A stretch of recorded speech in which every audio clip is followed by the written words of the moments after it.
vontade de Deus, aquele que procura agradar a Deus, procura estar sempre em comunhão com os irmãos, viver em comunidade, procura sempre colocar Deus, né, em primeiro lugar, ajudar aquelas pessoas que necessitam. Já o ímpio, ele é o contrário. O ímpio é aquele que despreza a palavra de Deus, é aquele que não tem fé, é aquele que muitas vezes ele até desfaz da nossa religião. É aquele desumano, cruel, desnaturado, insensível. E muitas outras palavras a gente pode colocar aqui para julgar uma pessoa ímpia. Ou seja, o ímpio não anda de acordo com a palavra de Deus. Então ele é tudo o contrário do que a gente falou daquele que é justo, aquele que procura viver o caminho de Deus na justiça. Mas que bela promessa Deus nos deixa aqui na sua palavra. O justo está nas mãos de Deus. Belas palavras. O justo está nas mãos de Deus. A palavra nos fala da vida dos justos após a morte e como Deus nos acolhe em sua misericórdia. Muitas vezes a gente ouve falar a palavra morte, isso nos assusta, né? Muitas vezes a gente fala assim, nossa, eu não gosto de ouvir falar sobre isso, não gosto de falar sobre a morte. Mas a palavra da sabedoria veio usar muita sabedoria e nos dar essa explicação. Ela nos traz consolo pelos nossos sofrimentos, afirmando que o fim do justo é a paz e a felicidade eterna. Como o fim do justo é a paz e a felicidade eterna. Todo aquele que procura ser justo, todo aquele que procura vivenciar a palavra de Deus na justiça, um dia vai ter a recompensa. E essa recompensa não será aqui, mas sim na vida eterna. Para o justo, a morte não é o fim. O que nos espera é uma vida plena. Então a morte não é o fim. A morte não acaba. Mas o que nos espera é uma vida plena. O que é uma vida plena? É uma vida cheia de amor, cheia de bons frutos. Maria, quando ela engravidou de Jesus pela ação do Espírito Santo, ela ficou totalmente plena, repleta do Espírito Santo. Ela se encheu, ela se deixou transbordar pela graça de Deus em sua vida. E assim será para nós na vida eterna, no paraíso, tudo aquilo que Deus reserva para nós. Se nós formos parar para pensar, jamais a gente conseguiria pensar como realmente seria esse lugar. É um lugar tão bonito, tão preparado, tão reservado que Deus deixa para cada um de nós, que jamais consciência, jamais coração algum seria capaz de falar em palavras. Para o justo, a morte não é o fim, mas sim uma espera de uma vida plena. Vale a pena ser perseverante, vale a pena seguir os caminhos de Deus. Vale ou não vale, irmãos? Vale. Vale, né? Que bom. Ele mesmo fala que os que perseveram descansarão junto a Ele. Descansarão na vida eterna.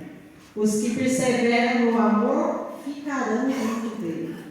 Então Ele jamais nos desampara se nós buscamos o caminho aqui, mas Ele jamais vai nos desamparar lá na vida eterna, porque Ele reservou esse lugarzinho para cada um de nós. Os que nele confiam compreenderão a verdade. Então, se eu confio em Deus, eu vou aprender a verdade. E a verdade é aquela que nos liberta. E a verdade está na palavra de Deus. A nossa vida está nas mãos de Deus. Nós não somos donos de nossa vida. Nós não somos donos de nada. De nada, de nada, de nada. Por quê? Porque a nossa vida está nas mãos de Deus. Basta nós nos entregarmos, né? Aos olhos do mundo, a morte é uma desgraça, é uma destruição. Mas aos olhos de Deus, a morte é uma bênção, porque é um encontro com Deus. Assim nós devemos encarar a morte. Nós que temos fé, que acreditamos, jamais devemos enxergar a morte como uma destruição, como uma coisa ruim, mas sim como uma bênção para chegarmos na morada eterna. Os santos, eles desejavam isso. Se a gente for ver a vida dos santos, né, que já teve a oportunidade de ler a vida dos santos, é muito bom ver, a gente aprende muito com eles sempre desejavam isso. Por mais que eles gostassem de estar aqui na terra, de pregar a palavra de Deus, de fazer a vontade de Deus, mas eles desejavam morrer, porque eles sabiam que encontrar a vida eterna, aquela bênção que estava sendo reservada. Paulo fala, viver é Cristo, mas morrer é lucro. Então, se viver nesse mundo é viver para Cristo, é viver santamente, é buscar a santidade todo dia, né? E no mundo de hoje está cada dia mais difícil, né, gente, viver a santidade, buscar a santidade, buscar fazer caridade. Hoje em dia a gente não acredita em mais ninguém. Infelizmente, o mundo vai nos oferecendo coisas que vai deixando a gente de fazer coisas boas. Mas Paulo fala, né? Se viver é Cristo, morrer é lucro. Então, se viver aqui nesse mundo está difícil, mas é para Cristo que nós estamos vivendo, imagina na vida eterna o lucro que nós vamos ter. Temos que viver no amor para não termos medo da morte. Padre Jonas falava muito que a gente ter medo da morte é normal. A gente não pode ter pavor da morte. Porque se nós vivemos no amor, não poderemos ter medo da morte. E Santo Agostinho fala, ama e faz o que quer. Ó, aqui mais um santo falando para nós. Ama e faz o que quer. Então, se eu amo, eu vou fazer aquilo que eu quero. Mas se eu amo, eu vou buscar fazer coisas boas, não é verdade? Porque muitas vezes o nosso coração quer nos trair. Muitas vezes nos mostrar outras direções.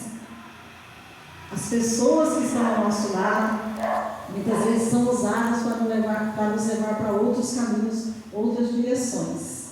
Mas se nós buscamos o amor, quem que é o amor? É Jesus. Ele é o verdadeiro amor. Ele é o primeiro amor na nossa vida. Então, se nós buscamos a Jesus, nós vamos procurar fazer coisas boas que agradam a Jesus. Tudo se resume na palavra amar. Então, se eu coloco amor em tudo que eu faço, se eu coloco amor em tudo que eu vejo, em tudo que eu vou falar, vai ser diferente. As pessoas vão olhar a gente com um olhar diferente. E a gente também vai olhar as pessoas com um olhar diferente. Porque quem somos nós para julgar? Não é verdade? Deus é amor. E se eu amo, permaneço em Deus, procuro fazer o que agrada a Deus. Então, Deus é amor e quem ama, permanece em Deus. Se algum tormento nos atrapalha, temos que nos livrar dele. Olha o que fala na palavra, né? Mas as almas dos justos estão na mão de Deus e nenhum tormento os tocará. Isso não quer dizer que a gente não vai ter tormentos na nossa vida. A gente vai ter sim.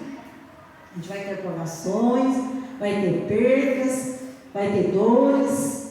Mas se a gente está no caminho de Deus, se a gente ama a Deus, coloca Ele no primeiro lugar na nossa vida, tudo vai se tornando diferente. Tudo vai se amenizando aos poucos. Por um pouco que sofremos, já teremos uma grande recompensa. Então, por menos que a gente sofra nesse mundo, por menos que seja a nossa provação, a nossa dor, Deus já nos reserva um lugar maravilhoso, um lugar esplêndido, um lugar de luz. O nosso sofrimento é um alicerce para vermos a face de Deus. Olha que lindo. O nosso sofrimento é um alicerce para vermos a face de Deus. E é lamentável o fim de uma raça injusta, como fala aqui no finalzinho da palavra. Porque é lamentável o fim de uma raça injusta.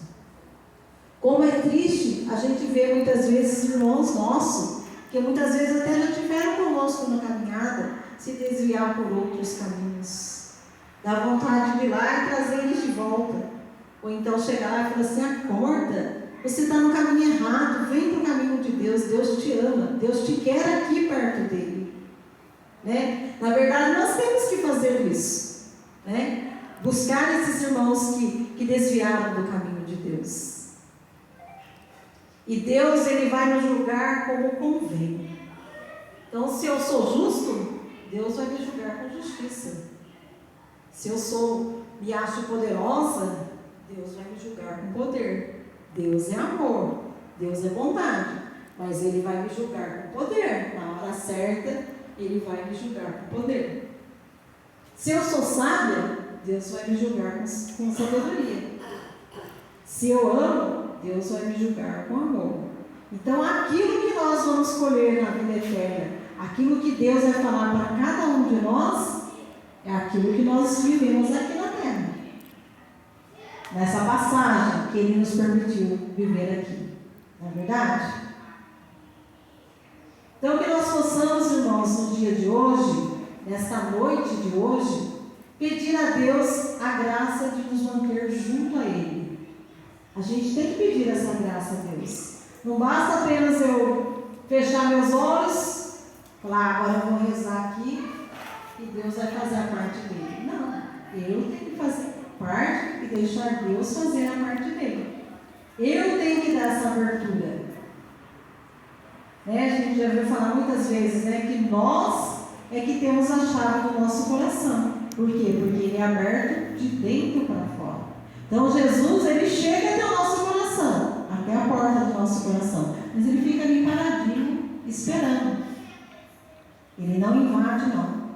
Ele fica esperando nós abrirmos o nosso coração. Nós abrimos a porta do nosso coração para darmos essa abertura, para Ele entrar e a graça acontecer na nossa vida. Temos que pedir a Deus todos